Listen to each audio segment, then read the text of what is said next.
Welcome back to my channel. আমি সুতপা চলে এসেছি। তোমরা কেমন আছো? নিশ্চয়ই ভালো আছো। আমিও ভালো আছি। তাই ভিডিওটা তো সকাল থেকেই শুরু করি। তাই আজকেও তাই সকাল থেকেই শুরু করলাম। সব কাজ তো দেখাতে পারি না, তা মাঝে মাঝে দেখাই, নাহলে রান্নাঘরে চলে আসি। আর আমার তো জানোই সাদামাটা রান্নাঘর, মধ্যবিত্ত পরিবার যেমন হয়। তা দেখো, কেটে নিয়েছি টমেটম, ক্যাপসিকাম, ধনেপাতা, পেঁয়াজ, তার সাথে আছে লঙ্কা, গাজর, আর এখানে আছে কাজু কিশমিশ, তার সাথে নিয়েছি 1 প্যাকেট সুজি আর একটা আলু ছোটো ছোটো করে। তা বসিয়ে দিলাম কড়াই। এবার হচ্ছে কি, কড়াই গরম করে দিয়ে ঘি, বুঝতেই পারছো কী রান্না করছি। আর শীতকালে যেখানে ঘিটা খাওয়া বেশি পড়ে, তাই না? সেই গরম গরম ভাতেই হোক, তরকারি হোক, আর পিঠে পায়েস হোক, তাই না? তা দেখো, দিয়ে দিলাম সাদা জিরে আর শুকনো লঙ্কা। তা তোমরা সর্ষে ব্যবহার করতে পারো, তা আমার জিরেটা ভালো লাগে বলে জিরেটাই দিলাম। বুঝতে পারছো? এ দেখো, আর তারপরে দিয়ে দিলাম কেটে রাখা আলু, আর দিয়ে দিয়েছি লবণ। লবণ দিলে তাহলে আলুটা তাদের সিদ্ধ হয়ে যাবে, তার জন্য। তাই আলুটা সিদ্ধ হতে টাইমটা বেশি নেবে, তার জন্য আলুটা একটু ভালো করে ভেজে নেবো আগে। বেশ একটু মানে কালারিং কালারিং হবে, ততক্ষণই ভাজবো, জানো তো? তাহলে না জিনিসটা সম্পূর্ণ যখন হয়ে যাবে, তখন আলুর একটা লাল লাল একটা কালার দেখা যাবে, আর সাদা থাকলে কালারটা দেখা যাবে না। বুঝতে পারছো? তার জন্য এ দেখো, তা আলু তো আমার ভাজা হয়ে গেছে, লাল লাল বেশ হালকা হালকা। এ দেখো, ঠিক আছে? এবার দিয়ে দেবো সেই পেঁয়াজ, গাজর, ওইগুলো দেওয়ার আগে ধরো আমি কারি পাতা তেলের উপরে দিই, তেলের উপর দিলে তো ধুয়েছি ছিটবে, তার জন্য আলুর উপর দিলাম, দিয়ে এবার এগুলো দিয়ে দেবো।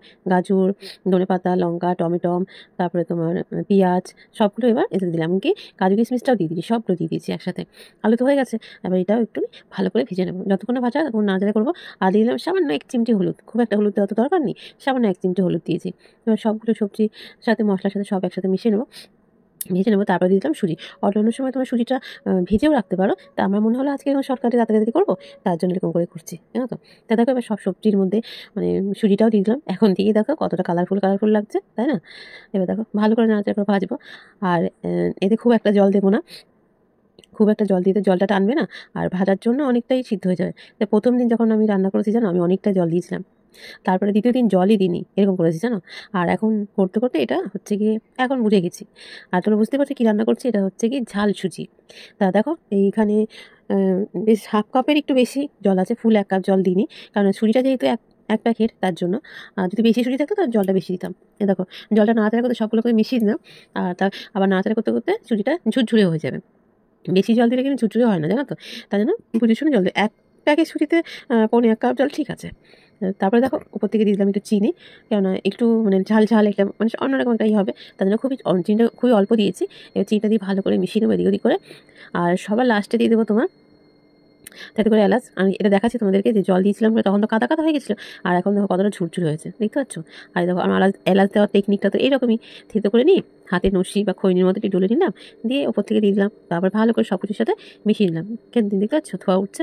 তা হয়ে গেছে, এবার এটা নামিয়ে নেবো। এই দেখো, নামিয়ে নিয়েছে। এটা বাচ্চারা খেতেও বেশ ভালো বাসবে, আবার হচ্ছে গিয়ে পেটও অনেকক্ষণ ভরা থাকে। আর অনেক সময় মিষ্টি খেতে ভালো লাগে না, তখন এরকম ঝাল ঝাল করে বানিয়ে নিলে ব্যাস হয়ে গেল। আর এই দেখো ওপর থেকে একটা কারি পাতা দিয়ে দিচ্ছি গার্নিশনের জন্য। এটা তো নামিয়ে রাখলাম, এবার চাও হয়ে গেছে, চাটাও ঢেলে নেবো। যেহেতু সকালবেলা তোমাদের তো আগেই বললাম, আর আজকে চা মেয়ে করেনি, আজকে চা আমি করেছি। তা চা, বিস্কুট, আর এদিকে নিয়ে নিয়েছি চিড়ে ভাজা। তাই ওর উপরে রেখেছিলাম, তারপরে না সবুজ ঘাসটার উপর দিলে দেখতে সুন্দর লাগবে, তারপরে এটার উপর নিয়ে আসলাম। বুঝতে পারছো? এ দেখো, আর বিস্কুটের সাথে তো আমার চায়ের সাথে বিস্কুট লাগে, মানে চায়ের সাথে বিস্কুট দিয়ে ভালো লাগে। তা ওরা তো হয়ে গেছে, করে নিই, তারপরে বসে থেকে আর কী লাভ। তারপরে বসিয়ে দিলাম কুমড়ো ভাজা। এই দেখো, আর কুমড়োটা দিয়ে দিচ্ছি একটু হলুদ আর একটু নুন। এবার ভালো করে এটা মেখে নেবো, মানে কুমড়োটা অনেকটা ছিল, তাই এরকম করে কুমড়ো ভাজা করলে দেখবে খেতে ভীষণ ভালো লাগে। তোমরা কি এরকম করে খাও? অবশ্যই কমেন্ট করে বলো, ঠিক আছে? তা দেখো ওখানে মাখা হয়ে গেছে, এদিকে কড়াই বসিয়ে দিচ্ছি, দিয়ে দেবো সর্ষের তেল। আমি তো সর্ষের তেল রান্না করতে ভালোবাসি, আমি খেতেও ভালোবাসি, খাওয়াতেও ভালোবাসি। তার জন্য দিয়ে দিলাম সর্ষের তেল। এ দেখো, আর একে একে কুমড়োগুলো দিয়ে দিলাম।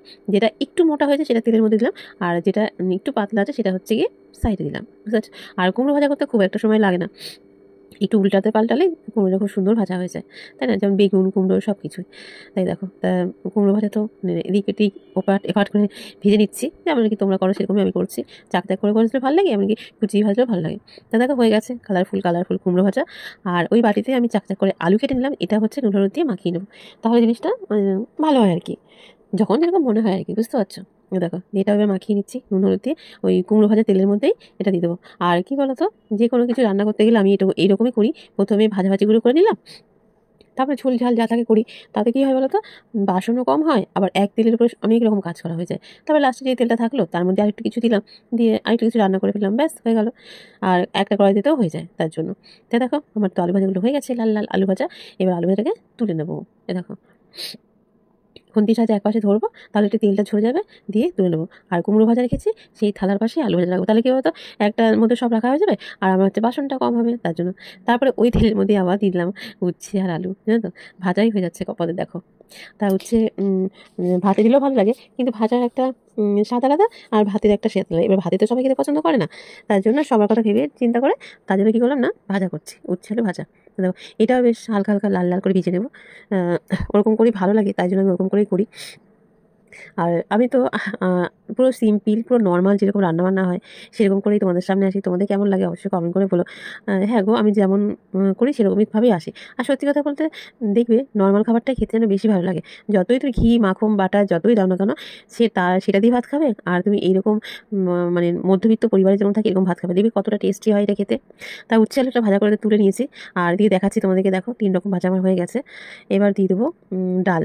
আর কুমড়ো দিয়ে ডালটা খেতে আমার ভীষণ ভালো লাগে, আমি আগে করতাম না কিন্তু এখন করি। ও তার আগে পাঁপড় ভাজতে ভুলে গেছি কেননা ভিডিও তো তোলা থাকে আগে, ভয়েসটা তো পরে দিই, তার জন্য একটু উল্টো হয়ে গেল, বুঝতে পারছো। এ দেখো এই পাঁপড়গুলো সেই তোমাদের আমাদের এখানে যে পুজো হয়েছিল না, মৌসুমী পুজো, সেই তখন কিনে নিয়ে এসেছিলাম। এবার মাঝে মাঝে দু একটা করে ভাজি, আর সবাই মিলে খাই। আর ডাল ঢালে একটু পাঁপড় ভাজলে ভালো লাগে, তার জন্য। তা দেখো ওই তেলের মধ্যে আরেকটু তেল দিয়ে দিয়েছিলাম, সেটা তোমাদেরকে আর দেখাইনি। সেই তেলের মধ্যে এবার পাঁপড়গুলো ভেজে তুলে নিচ্ছি। দেখো, আর যেহেতু আলু আর কুমড়ো ভেজেছি, এটা তেলের মধ্যে একটা হলুদ ভাব ছিল বলে পাঁপড়টাও দেখো হালকা হলুদ হলুদ হয়েছে, কিন্তু পাঁপড়টা কিন্তু হলুদ না, পাঁপড়টা কিন্তু সাদা, জানো তো। কিন্তু ওই তেলের জন্য হচ্ছে হলুদ হয়ে গেছে, বুঝেছো। সমস্যা নেই, দেখতে খারাপ লাগছে না, তাই না। দেখো পাঁপড়টা কিন্তু আমি এরকম ভেজে তুলেছি, কিন্তু আমি একটা ক্যারিতে করে রেখে দেবো, কারণ খাওয়া দাওয়া দেরি করে হবে না। তাই তোমাদের দেখালাম 3 রকম ভাজা, পাঁপড় ভাজা হয়ে গেছে। এবার নিয়ে নিচ্ছি মুগ ডাল, কুমড়ো, আর নিয়ে নিচ্ছি তেজপাতা, শুকনো লঙ্কা আর জিরে ফোড়নের জন্য। ডালটাকে ধুয়ে নেবো ভালো করে। আমি যে কোনো জিনিস মানে আগে ধুয়ে ভালো করে নিই, তারপরে করি, বুঝলে। সে মুসুর ডালই হোক আর মুগ ডালই হোক, আর সবজি তো ধরো চান করার আগে সব কিছু কেটে রেখে দিই, তারপরে স্নান করে ঘরে এসে রান্নাঘরে বসে পড়ি। তাই তোমাদের কাটা টাটার মতো তা দেখাতে পারি না, এরকম করেই দেখাই। তা দেখো তেলের মতো দেখলে জিরে, শুকনো লঙ্কা, তেজপাতা সোমবার দিয়ে ডালটা ধুয়ে মধ্যে দিয়ে দিলাম।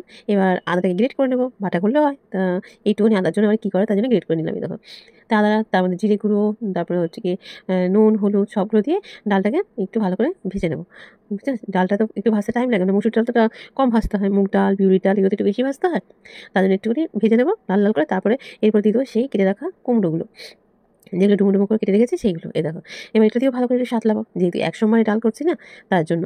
আর যদি নাহলে করতাম না, তাহলে জল দিয়ে সিদ্ধ করতাম, তারপরে কুমড়ো দিতাম, তারপরে করতাম। কিন্তু তা তো করছি না, একসময় রান্না করছি, তাই জন্য হচ্ছে কি এরকম একবারে সাথে নিয়ে পরিমাণ মতন জল দিয়ে দিলাম। তা ডালটা ফুটেছে, তখন তোমাদের সামনে আসি, ডাল ফোটার কি দেখাবো। আর যখন হয়ে গেছে তখনই তোমাদের দেখাচ্ছি, দেখো হয়ে এসেছে। আর আমি যেরকম করে খুন্তি দিয়ে ঘেটে দিই, ওরকম করে ঘেটে দিলে ডালটা পুরো গলে যায়, জানো তো। আর দেখো ডাল কিন্তু গলে গেছে, কিন্তু কুমড়োগুলো কিন্তু আর গোটা গোটাই আছে। যে কোনো জিনিস রান্না করতে গেলে আমি তোমরা দেখবে ফলো করবে, বেশিরভাগ সময় আমার সবজিগুলো গোটা গোটাই থাকে। তাই এখানে সেম টু সেম দেখো কুমড়োগুলো কিন্তু আমার কাছে গোটা গোটাই আছে। দেখো তা দেখাচ্ছি তোমাদের হয়ে গেছে। তা আজকে ডালে লঙ্কা দেওয়া হয়নি, লঙ্কা ছাড়া ডাল রান্না করছি। আর তারপর দিয়ে দিলাম এলাচ, এলাচটা দিলাম এই কারণে মুগ ডাল যেহেতু, তার জন্য মুগ ডাল কিন্তু এলাচ, তারপরে আদা, জিরে গুঁড়ো এইসবই চাই, তাই না বলো। তা দেখো এলাচটা দিতে একটুখানি ভালো করে নাড়া করে একটুখানি আর একটু ফুটিয়ে নিলাম। এখানে তোমার চিনি দিতে পারো, আমি চিনি দেবো না। আমি হচ্ছে একটু কাজু কিশমিশ সেটা আমি বাটির মধ্যে রেখে দিয়েছি, এবার এই বাটির মধ্যে আমি ডালটা ঢেলে নেবো। এই দেখো, ঠিক আছে। আর কালারটা কত ভালো হয়েছে না, দেখো খেতেও ততটাই টেস্টি হয়েছে গো, আর গন্ধটা খুব সুন্দর বেরিয়েছে। তা দেখো সব রান্না তো হয়ে গেল। আজকে তোমাদের ভাতটা দেখালাম না যে ভাত বসিয়েছি বা কিছু, সব রান্না হয়ে গেছে। এবার আমি ভাত বসাবো, তা সেটা তোমাদেরকে দেখালাম না। তা যেগুলো রান্না করেছি সেগুলোই তোমাদের দেখাচ্ছি। তা কেমন হয়েছে আমার রেসিপিগুলো অবশ্যই কমেন্ট করে বলো। সবাই ভালোবেসে পাশে থেকো, আমিও তোমাদের পাশে আছি। তোমরা কমেন্ট রেখে দিও, আমি তোমার কমেন্ট দেখে তোমাদের বাড়িতে চলে যাবো, ঠিক আছে। তাহলে সবাই সুস্থ থেকো, ভালো থেকো, সবাইকে টাটা।